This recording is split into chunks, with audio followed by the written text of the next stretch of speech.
Atlanta, live from K.L.P studios.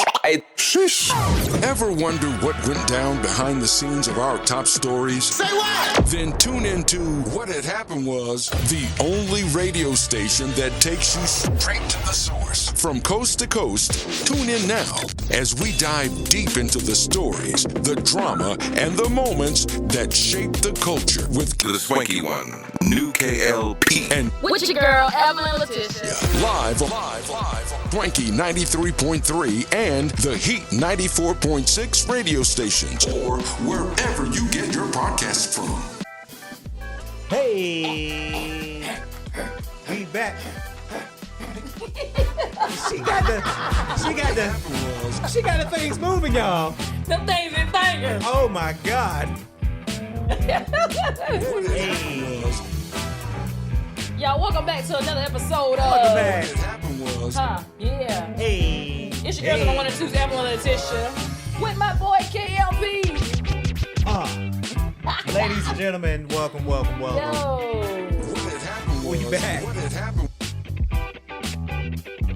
was, Here we go.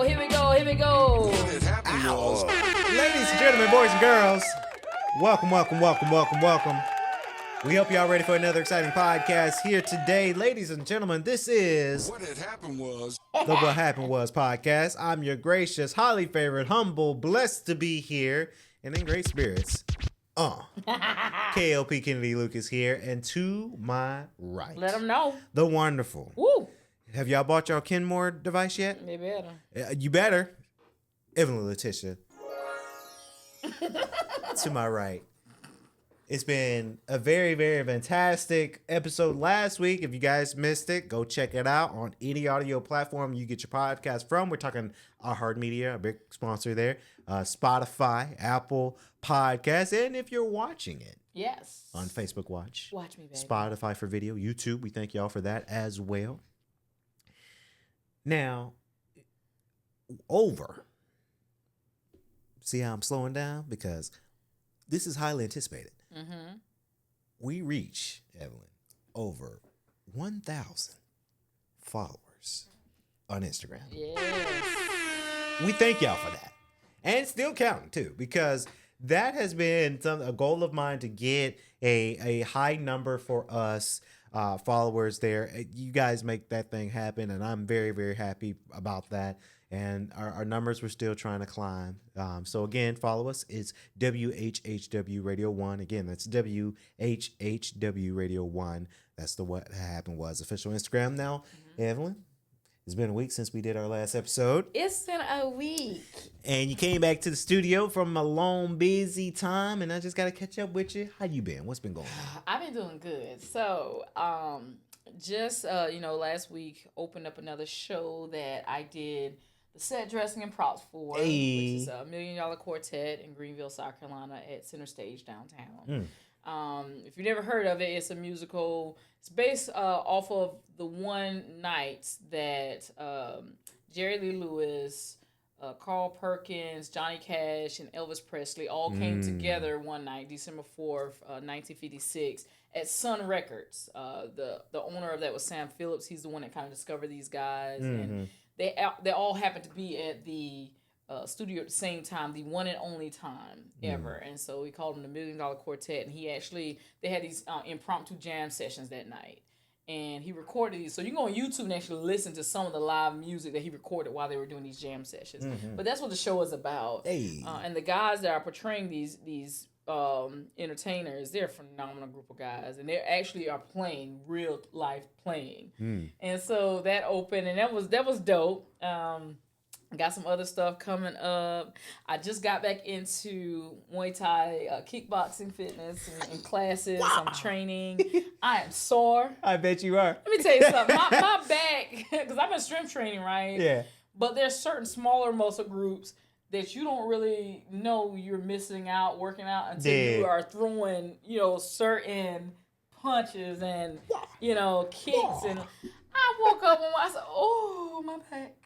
But at the same time, my core, I can already feel it tightening from the fitness. I took some lessons, some private lessons back like like 2021 for like a few months, and then life got to life. But this time around is a little different because that was one-on-one. We did a lot of pad work, and he was showing me technique and things, but I never got a chance to like get to the point where I was sparring people. I'm already on class today. I go, this will be class 4 that I go to. And I've already been sparring with people and working on grabs and holds. So it's a lot different now that I got somebody in front of me that I'm actually holding on to, and but I'm picking up really fast because of the training I had before, knowing how to help hold my feet and how my punches and how to protect myself and stuff like that. So the training I'm building off of that, because it's like, oh, you're a natural, you're picking up so well. Yeah. The thing I'm adding now is just get back into the coordination of my feet and discipline and my balance.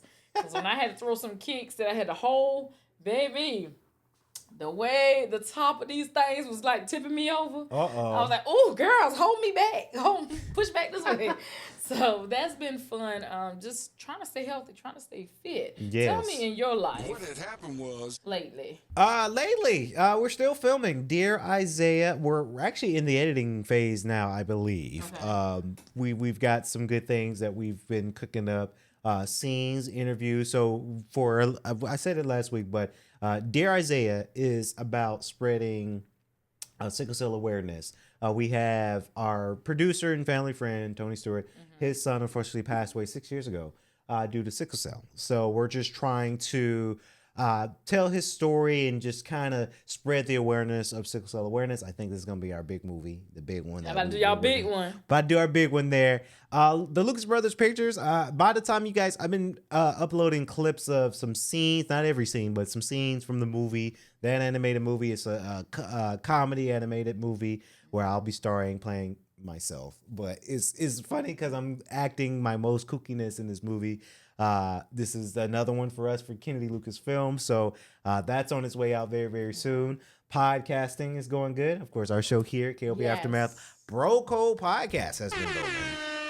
That is our official sports show that we do on the side. We talk about sports. Football season's here because it's August, right?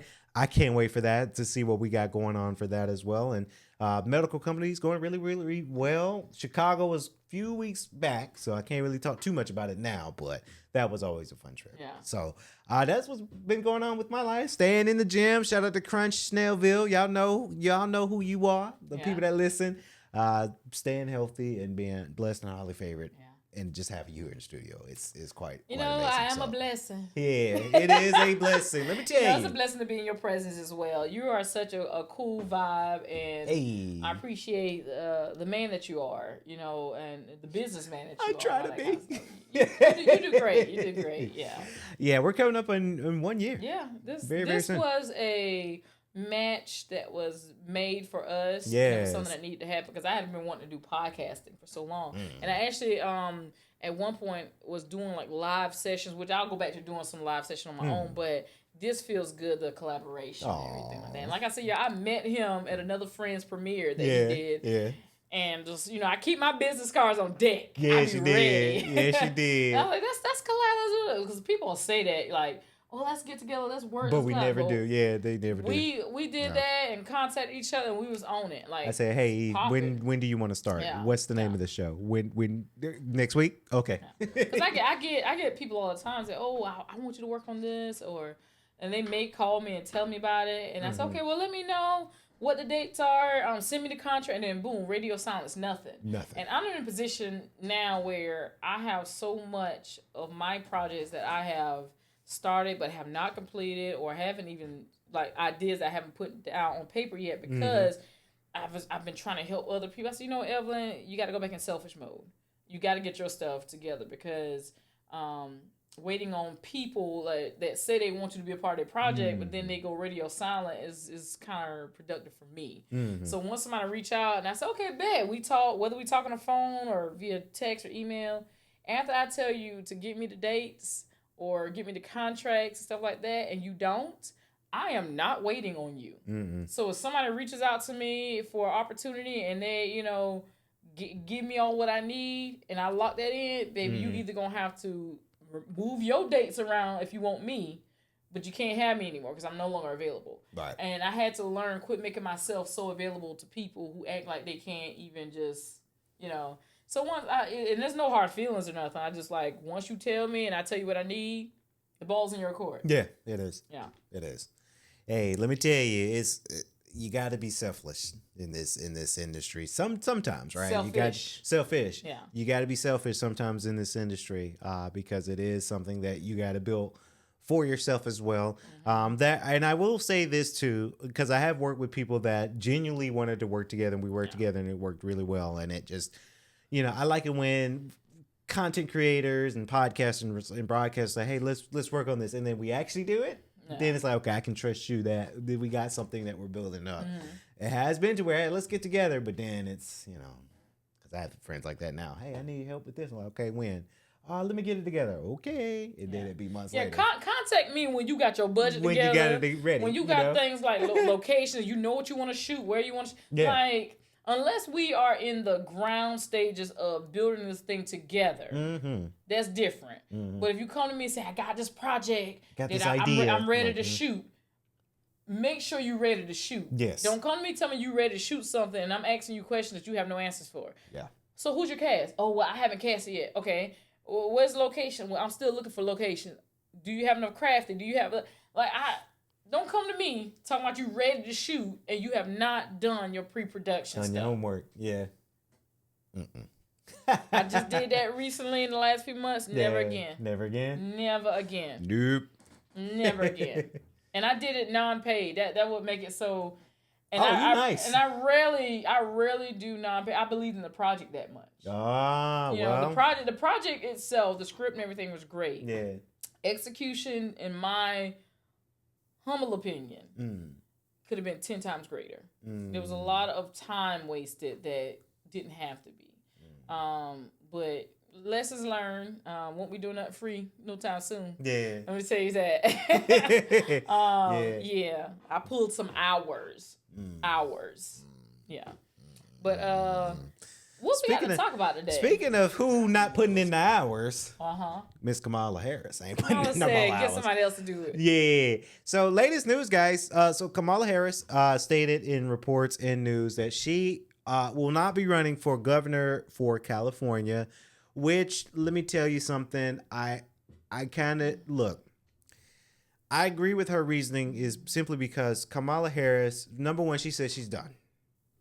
Politics, running for something, she's finished, right? She tried the presidential campaign, to which I voted for her, right? I think we both voted for her. But obviously we know the in-game result for that. She says, I'm done. I think, in my humble opinion, I think Kamala Harris, and this is just my opinion, I don't know this, I don't know her personally, I think she's on the mindset that, hey, I can still be influential and make some pop appearances and do my thing, probably finish or write a book or be a producer or something. But to be running in governor, running for president, even running for mayor, she's not wanting to do that. Yeah.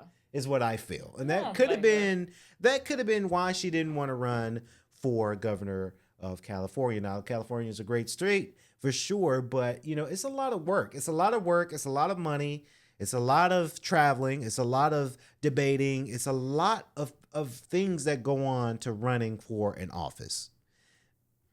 So I see. Again, I haven't run for an office before. I probably never will because it's a lot of work, a lot of money, a lot of hardships, right? There's a lot of things that's going on. There's a lot of people who might vote for her, who may not vote for her, who might send death threats, who may not send those death threats, right? It's a lot of things that happen while running for office. And that's where Miss Kamala Harris says, nope, I'm not wanting to do that again. That is it. And you got to ask yourself, too, everything she was telling us that this current administration would do while she was running for the presidency is coming true. Like a lot of all the stuff, don't believe this. They're going to implement this. They're going to do this. And all those things coming through. And the same people that called her all kinds of names and she don't know what she's talking about. Are the same people that's hurting right now that voted opposite of what she was trying to tell you was going to happen. So I know I'm the type of person too. If I've tried to tell you something, I've given you fair warning. I backed it up with facts, previous receipts of why this is a bad idea. And you go to do what you want to do anyway. and now you're receiving the backlash and fallout from everything I told you would happen. Mm-hmm. Don't expect me to be your savior again. I'm like, nope, I'm gonna bow out. So I get it. Yeah, I totally get it. I totally get it. That's like sometimes with your friends, they're going through stuff, like say for instance, relationship problems. Mm-hmm. They keep coming to you thinking they're gonna keep complaining about their significant other. After a certain point, I've had to stop certain friends, like, don't tell me nothing else about your relationship if you ain't willing to change nothing about it. Yeah. I don't want to hear nothing else. You complain about this person, but you do nothing to change the situation that you're in. Mm. Don't come to me for no more advice because you keep asking me what you should do or how you should go about this, and I give you advice and you still do what the hell you want to do.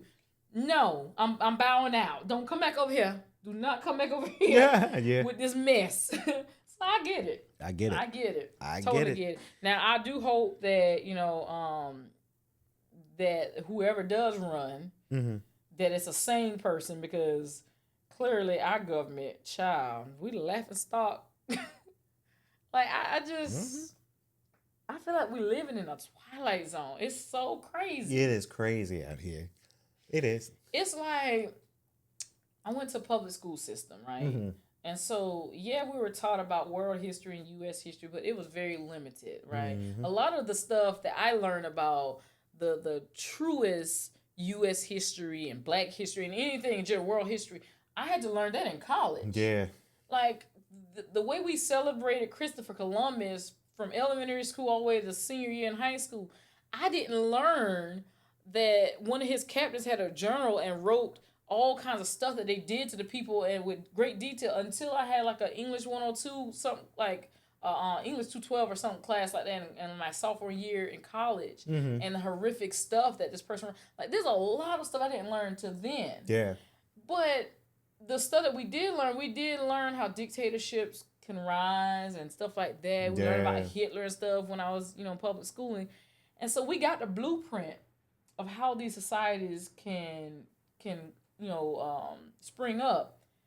And right now we're living inside of the blueprint. Yeah. And I never thought there would be a day and age where I will be alive to see all of that stuff come full circle. Yes. Even with the civil rights movement, learning about, the civil rights movement and everything, to see it in real time happening again. I'm just like, they are literally snatching immigrants off of the street, and not just off the street. Just if you look like an immigrant, they ain't even concerned about your status. Yeah, because there's been U.S. citizens who've been deported. Right. That's crazy. That is crazy. You are snatching babies out of schools, and you gotta ask yourself. And they bold with it too. They're like, how do you work for ICE and just go home and sleep with a conscious, like a sound mind, knowing you're snatching babies and kids and. Yeah. But I'm going to tell you what's going to happen at some point. People going to start firing off some rounds. Mm-hmm. Because how you going to tell me you going to roll up on me in some unmarked car, your face and stuff covered, you have no, and you just grabbing me thinking you going to throw me in the car when people are getting kidnapped in traffic every day. It ain't going to happen. I promise you. Bing, bing, pow. I think people like that, they get bold because honestly, and I said this in a lot, I think I said this in the last K.L.P. Aftermath, because we talked about the school supply debacle. Mm-hmm. You heard of that? I haven't heard it. Parents don't want to buy school supplies for like the classroom. They want to buy it just for their kid. I think people are getting more bolder now because human beings are like one of the most selfish beings ever. Yeah. I will say that. People will do some bold-ish because they are selfish. Yeah. And to a certain degree, to certain stuff, yes, you got to be selfish with. Yes, I agree. But people are getting bold, snatching kids and snatching people from, or ICE agents there are, because they don't care nothing but that money. They got to pay their bill, and they selfish. They don't realize, they don't really care about having a heart and having a good conscience when they go to bed at night, knowing that they performed something like this, and it's devastating.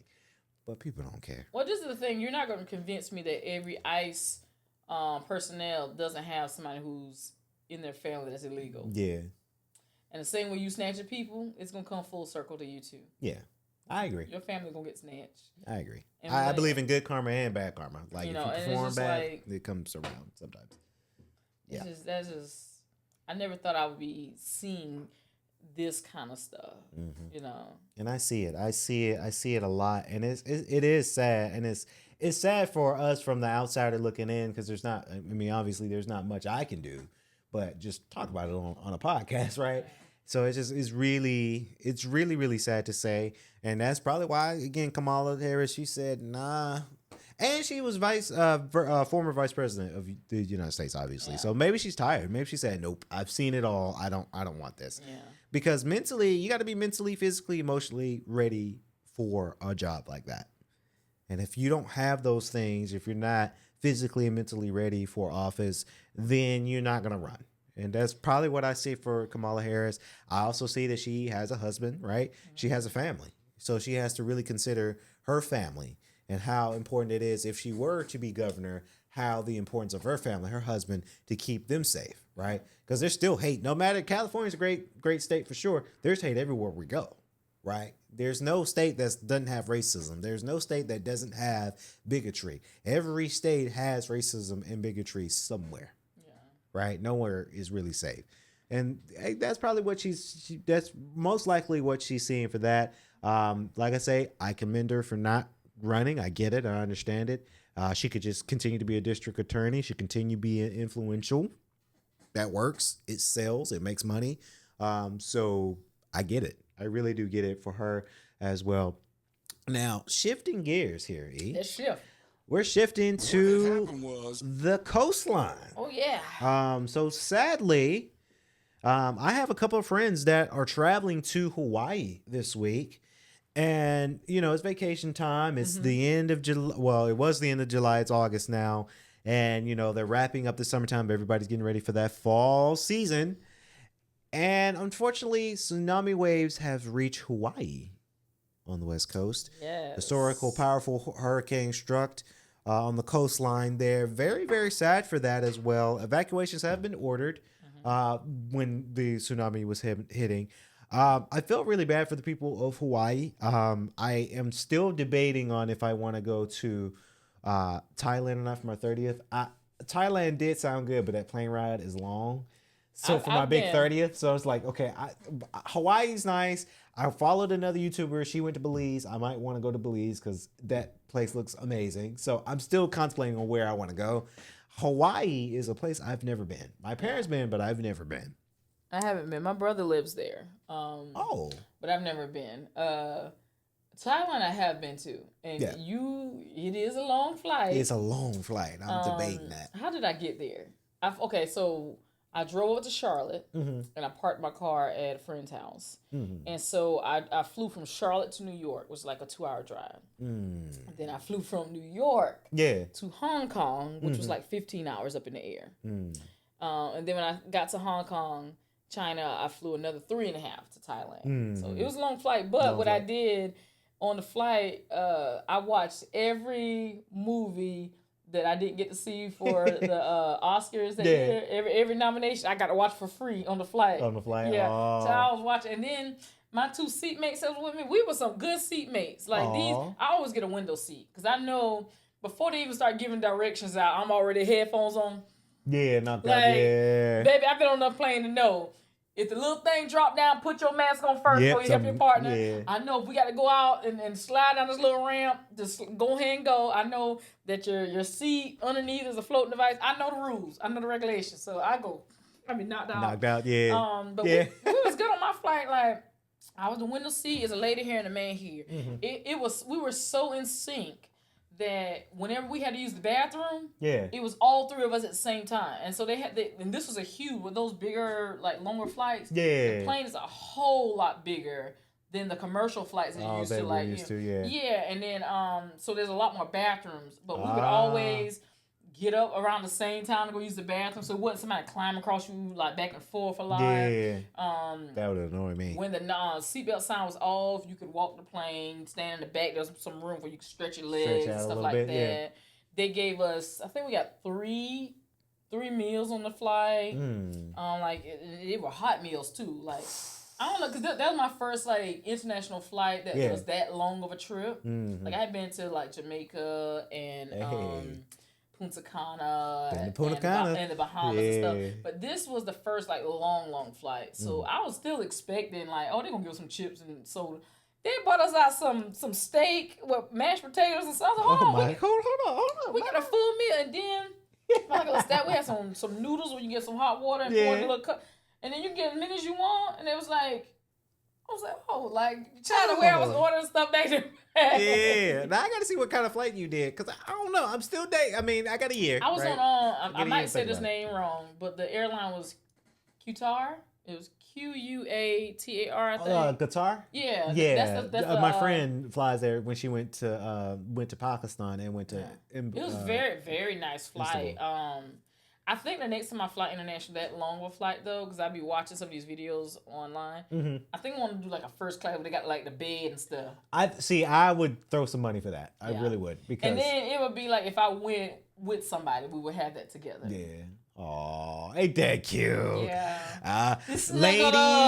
Ladies, I'm still single and I'm going to possibly Thailand. If you trying to look, you got a year. I'm single too. Ladies and gentlemen. Hey, at this point. But yeah, so Hawaii is another place that I want to go to for sure. I feel really bad for a lot of people who were in Hawaii, either that live there or who are vacationing there, because, tsunamis do categorize as a natural disaster. And it just gets very, very nervous with Hawaii. And then California was on the shakeup as well when it comes down to it.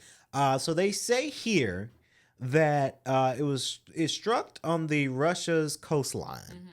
And then it makes its way on the other end towards Hawaii down to the states of California. And that's from USA Today. It's from USA Today. And I'm going to read a little bit from US Today. Okay. Russian officials reported a little damage from the 8.8 magnitude trembler on Tuesday. Now, the shaker created tsunami waves that arrived in Hawaii around 7 p.m. local time. Authorities brace for the possible of major damages. These tsunamis can cause a long series of waves, flood coastal areas, and present other damage for hours. That is the one thing I am terrified of is, a lot of large bodies of water and drowning, right? Mm-hmm. We all know last week we talked about the unfortunate death of Michael Jamal Warner. That stuff scares me, right? Because I tell you, I don't know if I told you this, but my buddy had a lake house. Shout out to Connor. Hey, Connor. And we went to another side of the lake and we didn't know it was super shallow. And we stepped in and we luckily had a life jacket. Because if I didn't have a life jacket, I probably wouldn't be here today. And my other friend, he was drowning. So we went in to try to save him. And then he dunked me underwater. And it was the scariest feeling. I was drowning. It was the scariest thing. When someone else is drowning, a lot of times they panic. That's what he did. That's why it's always good if you got something that you can throw to them, that they can grab, that you can pull them in. Try that first, because if they're in panic mode, unless you can knock them the out when you get to them, they run the risk of drowning you both. Yeah, and I didn't know that because me having a good heart, my friend's drowning. Let's try to, and it was like 3 of us trying to save him. And that was a whole ish show. So I learned that to not go first. Number one, not to go to large bodies of water, unless it's the beach, because the beach is a little bit different. I'm never going to a lake ever again. Mm-hmm. Nope. And tsunamis, right? Tsunamis terrify me now, and I think tsunamis, well, I don't know if tsunamis could happen really here in Georgia because we're more inland than like Florida, New York, or California, because we're really more inland. So that probably won't happen here in Georgia. Floodings do happen in Georgia and in the lakes, right?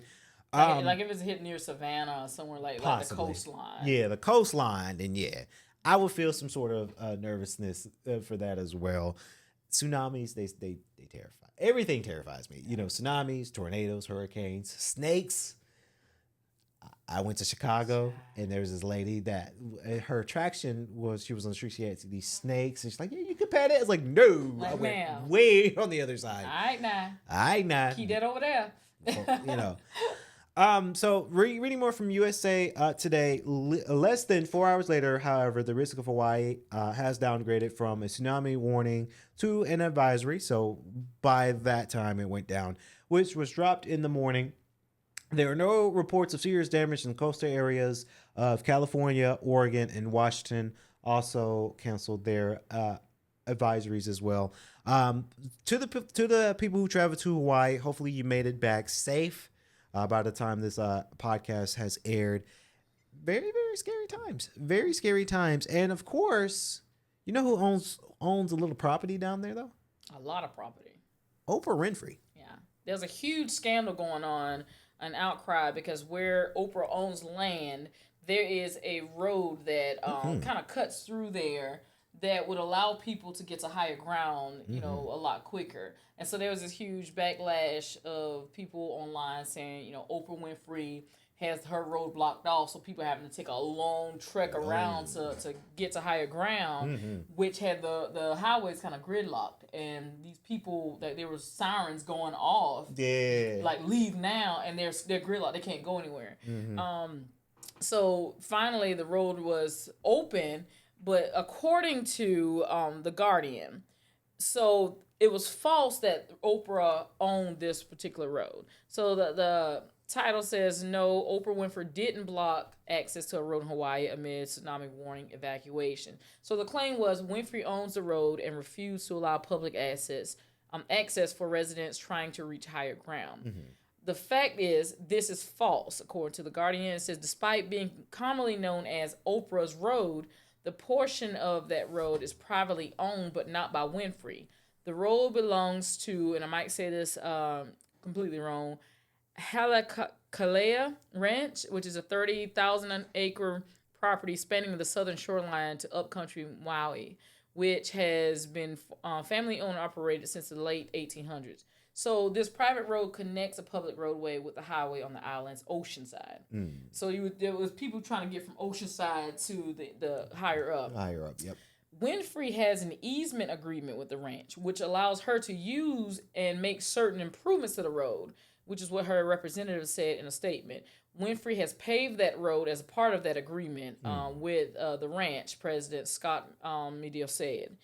The decision to open the road to the public is principally up to the landowner. So again, Winfrey does not own that road. She just has an easement agreement. It's kind of like, I grew up in the country and you grew up on a dirt road, right? Right. And there may be multiple houses on that dirt road. Right. And then like there may be a turnoff down another road and somebody might own that particular road, but it's a quick way for you to get to your house on the extended dirt road. So you're like, oh, can I just use your, y'all can cut through here, kind of like that. So that's what they're saying is Oprah owns a huge land space there, but the road directly cutting through from Oceanside to higher ground is not hers, but she has an agreement with the owners of that she can use it and cut through. Yeah. But ultimately, the decision had to be by the ranch to open it, which eventually they did. They contacted the local fire department and emergency management agency like just after 3 p.m. local time, and shortly after the tsunami warning went into effect, the road was made accessible shortly after 5 p.m.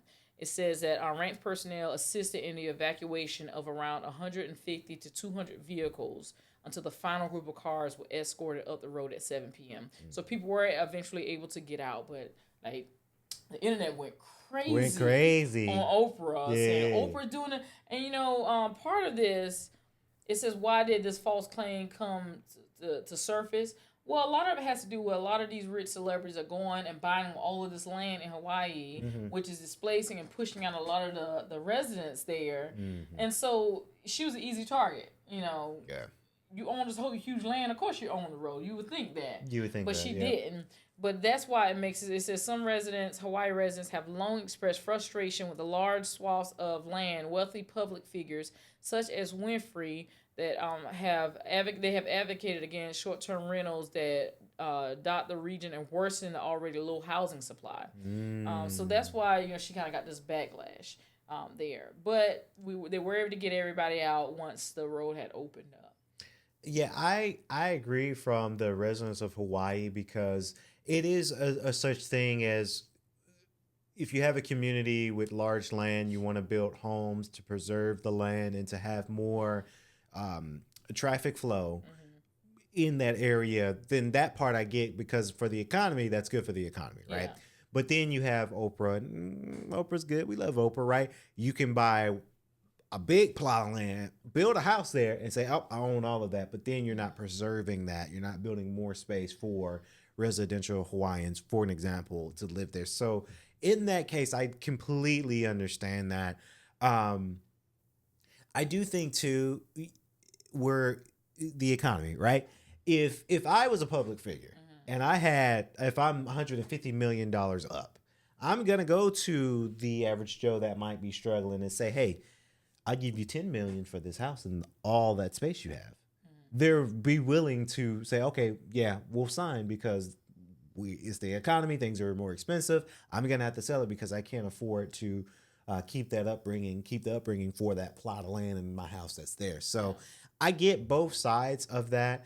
I also do think with the story and the internet flipping on Oprah Winfrey, unfortunately, we are in this world where let's try to sell a story. Yeah. Right? Take a headline and run with it. Run with it, because that's where we get eyes and clicks and reads on our article, and that's how we make our money. So it's unfortunate that that's the new wave of journalism nowadays. That's why I always like that. And I think you might have said it in the last week's episode where you're going to more credible sources, right? Because they'll have a headline, but it'll be a true headline. Yeah. It won't be a scandal. And then, I try to look at things from multiple vantage points too. Yes, Oprah bought up all of this land, but no one really has any idea what she plans on doing with it just yet. That's true. People are just going off and being emotional over her being the owner of all this land. But they don't know what she plans on bringing there industry-wise.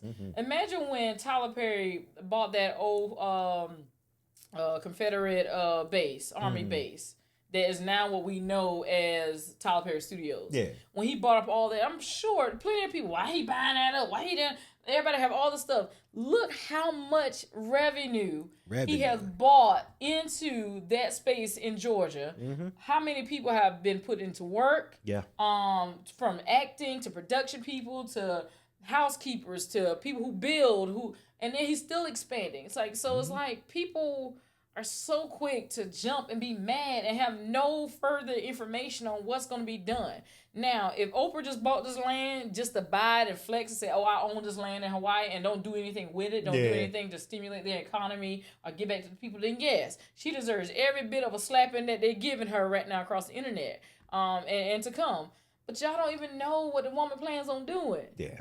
I often thought about that. There's certain areas in my hometown that I've said, hey, if I ever came into large sum of money, I would love to buy up that, and I know exactly what I want to put there. Yeah. But I already know if I buy it up, before I can even say what it is I plan on doing, people in my hometown will already have something negative to say about it. And they're greedy. And you don't even know that the things I want to do is to benefit my hometown. Like, you know what I'm saying? Yeah. So I can't even imagine, like, the thought process of what goes through like Oprah Winfrey or Tyler Perry or some of these other people's minds when they're buying up stuff, and if they already have plans to do something for the community, and yet every time you look up, the community is bashing you or talking about how they wish you died or you did that or you get death threats, and you're in the background working on all these initiatives to get people into work and to put food in people's houses and fix up people's communities, but they don't even give you the chance to show any of that.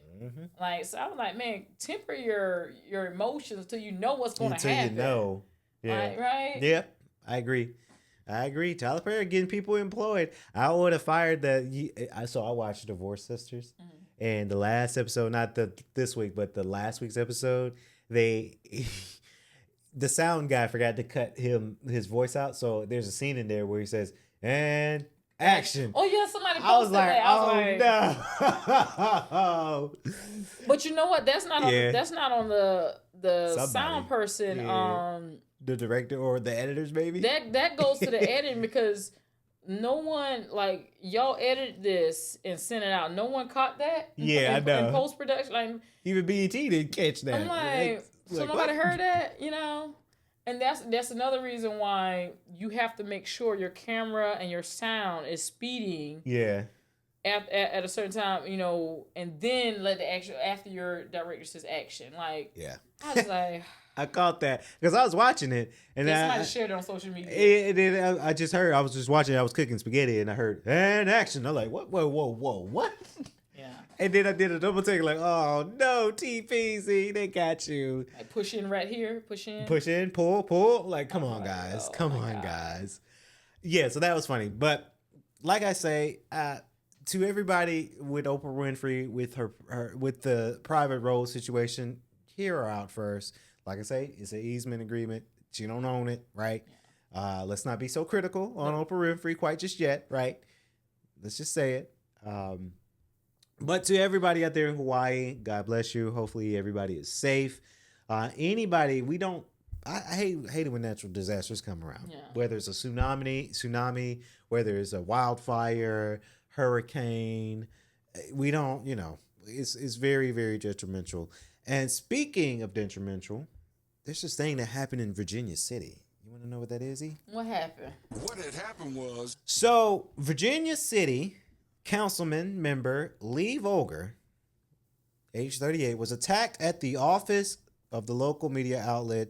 Of course, there was a man that entered his office on Wednesday morning, confronted the Republican lawmaker before he doused him in flammable liquids and set the man on fire. And let me tell you, it is a tough, tough world we live in. Nowadays, a lot of lawmakers, whether you're on the left or right side, it is dangerous for both. And this can be dangerous for the independents too, right? So police say that Volger, the city councilman's youngest member for Virginia City, was airlifted to the hospital and that his condition remains unknown, with him being caught on fire. In a brief phone call on Thursday, Danville City Council member LG Larry Campbell Jr. said that 60% of Volger's body was burnt. Could you imagine being burnt that much? I mean, 60, that's a huge amount. Yeah. I can only imagine being burnt and scolded to life. When he asked if Volger is expected to survive, Campbell said, this is his quote, I'm quoting here from NBC News. A quote here says, I haven't heard anything else, sir, is what he said. So it's unknown with him being survival, with him being burnt. Again, like I say, 60% of being burnt is quite significant. Yeah. I also wonder, I wonder what makes the man want to do that, but I get it. I got a little bit more insight from ABC News. First of all, the guy's name, the person who doused the councilman, his name is Shotzie Michael Buck Hayes. First of all, Shotzie, yeah, that's already given. Yeah.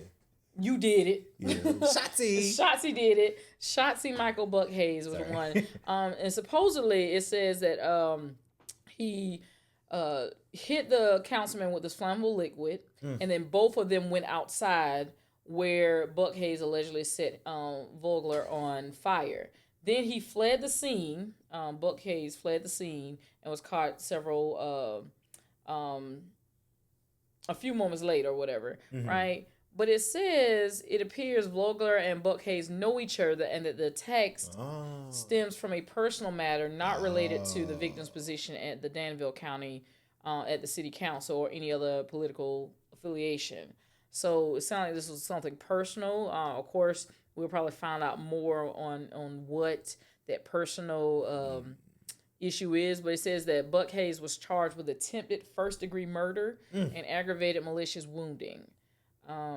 Vogler was elected to the city council in 2012 at the age of 24, and he works as a director of sales at Showcase Magazines, where he was attacked. So he was attacked at Showcase Magazines. That's just crazy. Buck Hayes was arraigned on Thursday. He's being held without bail. His preliminary hearing is set for September 30th. He declined to, his attorney who's representing him declined to comment on the matter when reached out by ABC News. And let me tell you something. I had a cousin who, she's not biological, but we grew up, her aunt is somebody who has raised a lot of kids in my hometown. Like, she kept me when I was a baby up until like I was a teenager. Like, she would keep us.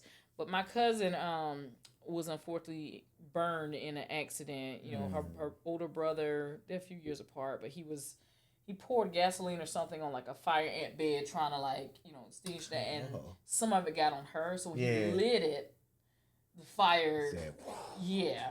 So she had burns all over her body, and I remember she was in the burn unit, the children's burn unit, for a long while. And when she finally came home, and I remember the first time going to see her and seeing her skin and her hand, because she had contractures and stuff that they had to do multiple surgeries because she was still young. So as she grew older into a woman, like you're sure, so she had to have surgeries over time to like allow the skin to loosen up. And I remember having strength in her hands. She had a ball that she had to try to do that to keep her hands from like contracting and staying that way. And today she is thriving. She's a beautiful mother, wife. Love her to death.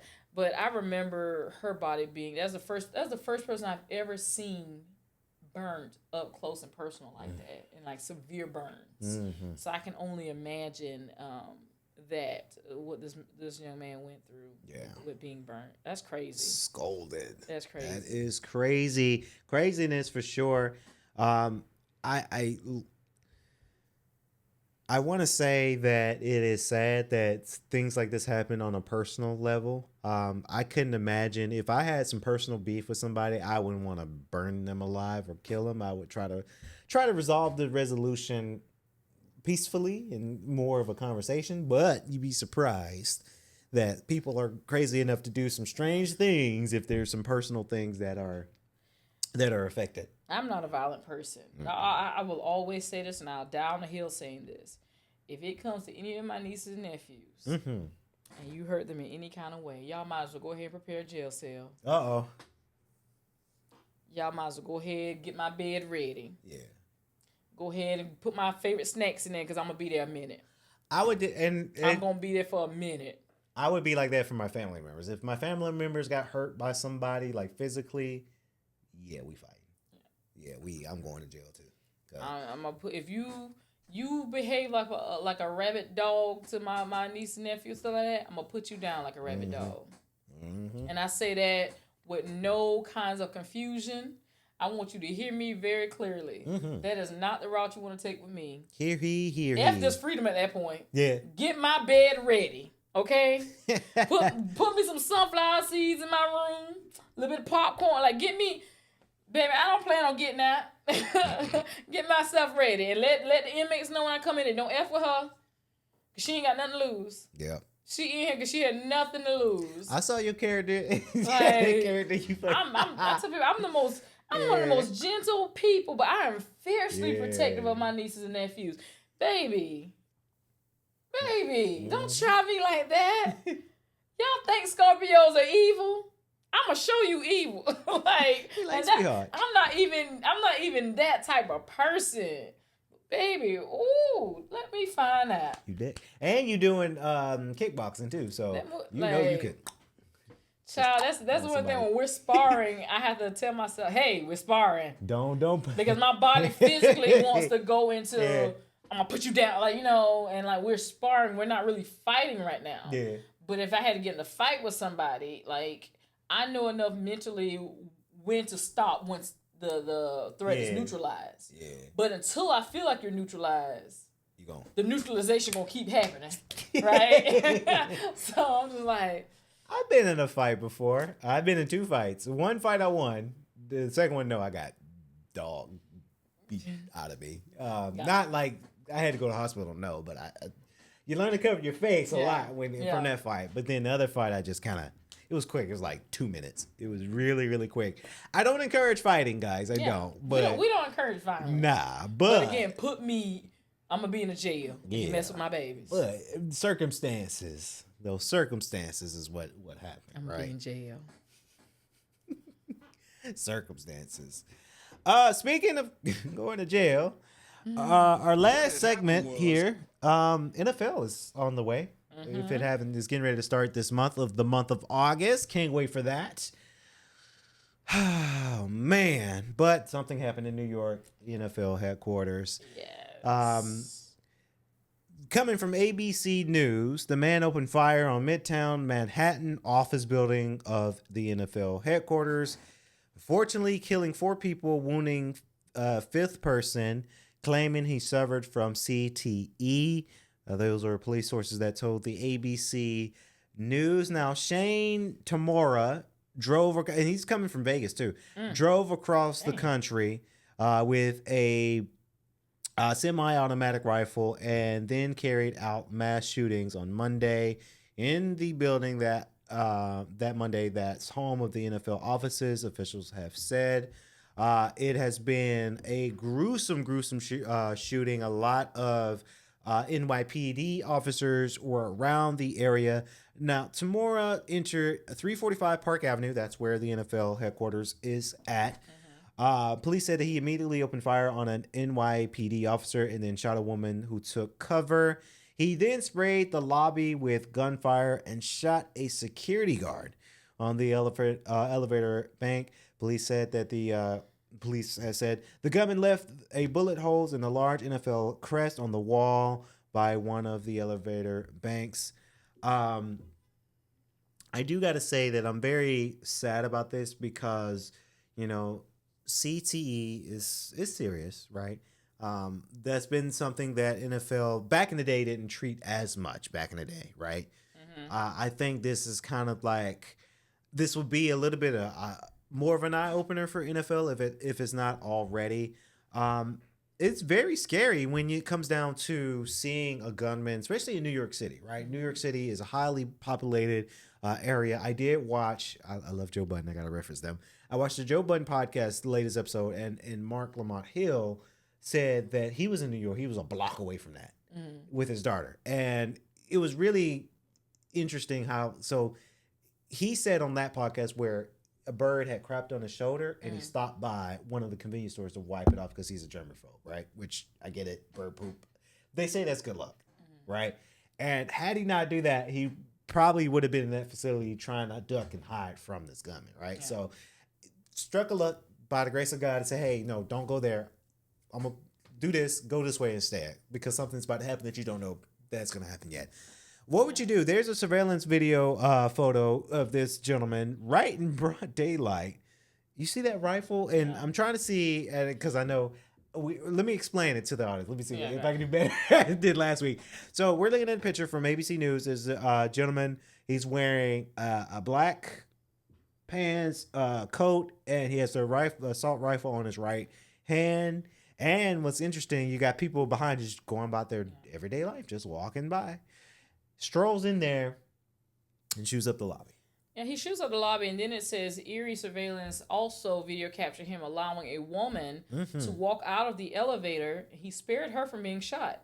So there was somebody that came out of the elevator. He spared her. He allowed her to walk past him without any action at all. But then he took the elevator to the 33rd floor, the offices of Root and Management, where he shot another victim, and then he died by suicide. It says it appears as though he was going after the employees at the NFL. That's what Adam said on Fox 5. So you know what? As bad as there are victims who died, and there's one that's wounded. The woman that he let walk past him, she has to have survivor's remorse, which is when you survive a traumatic event that other people die, and you're left thinking like, why didn't it happen to me? I feel guilty or bad that I'm alive and I was spared and these other people lost their lives. Because he let her walk out of the elevator. So I can only imagine the trauma of what she's, imagine the elevator door opening. There is somebody standing there with a semi-automatic weapon. Now, whether they got it pointed at you or not, this is something that's not supposed to be in this building. Nah. And you can't hit the elevator, close the door, because the elevator doors don't close fast like that. It's not like a door that you slam in your house. Just slam. It's like, so these doors open or whatever, and boom, this is what you're met with. And this man lets you walk past him, and when you walk past him, clearly the atrium or whatever is already in chaos because he just shot up this place. Right. So I can imagine there's people screaming, or there's dust or stuff because stuff got blown, shot up, and you see bullet holes, and he let you walk past him.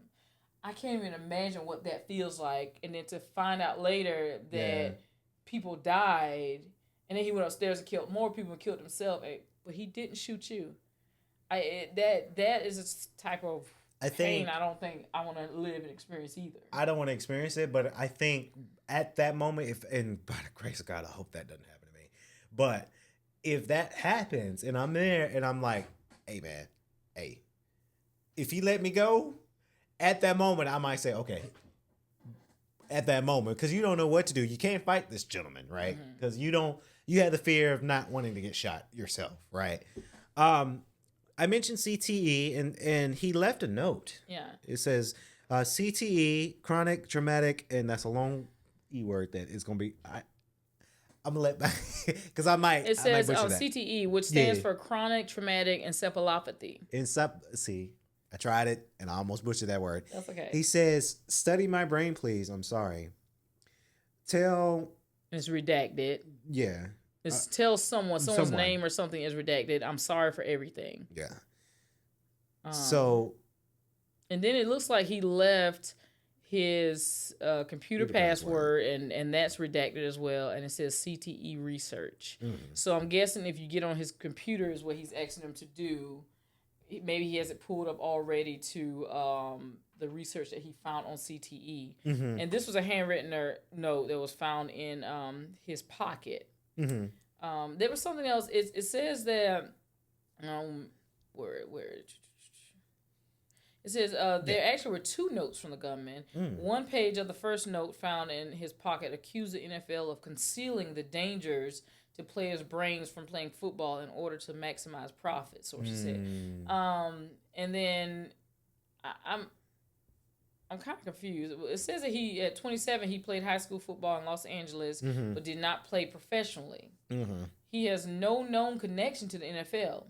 It remains unknown if Tamara suffered from CTE, which can be diagnosed in a living person with certainty, but doctors may suspect it based on symptoms on a history of head trauma. His brain will be examined. So he never even got to play in the NFL. But it said he did play in high school. And currently, the age that he died, he was 27. So I don't know if he was experiencing different things going on that he thought maybe attribute to his brain. Yeah, so I thought of that, and then I thought, because, 27, you're not in high school at 27. If you are, then whoa. But here's what I thought could be the case. Maybe he played in high school, and maybe he was a good player that at that time the NFL was looking at him. And he got hurt with CTE, and maybe, I'm just speculating, guys, maybe he got diagnosed with CTE and NFL said, nope, we're not going to pay for you to get examined. Nope, we don't want you anymore for NFL. And that could have been where he might have missed out on an NFL career, a dream career, because of CTE. And I'm just speculating. Now he's blaming the NFL for not picking him to be professional. Again, this is a wild accusation that I'm making, guys. It's just when I read this and I said maybe that could be the end game or the story that we don't know about. Yeah. Right? Because if you're 27 and you played high school, why are you shooting up the NFL now? That's the only conclusion I brought up. Maybe you had an opportunity where scouts looked at you and said, hey, because that does happen where like big leagues like NFL, NBA, like, hey, you got an idea to go to college? Why don't we go ahead? We want to draft you to the league. And now you got to choose, do you want to go professionally or do you want to go the college route? Yeah. Right? And a lot of students who are athletes, they get conflicted on that because, when you go pro, you're get told that you're going to get a multi-million-dollar contract with a team and you're going to be dope and, you'll have to skip college, but you'll go pro and make money. And, this may not, and the other alternative is this may not even be related to CTE from football in general. This can be a psychotic break.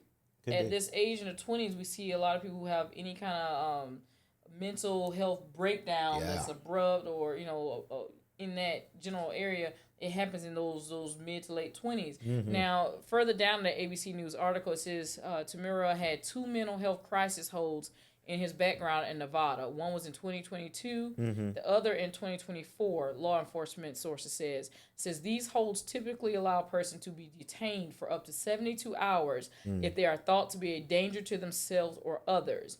According to one source, where this is the type of hold in Nevada, officers have to transport the person to the hospital.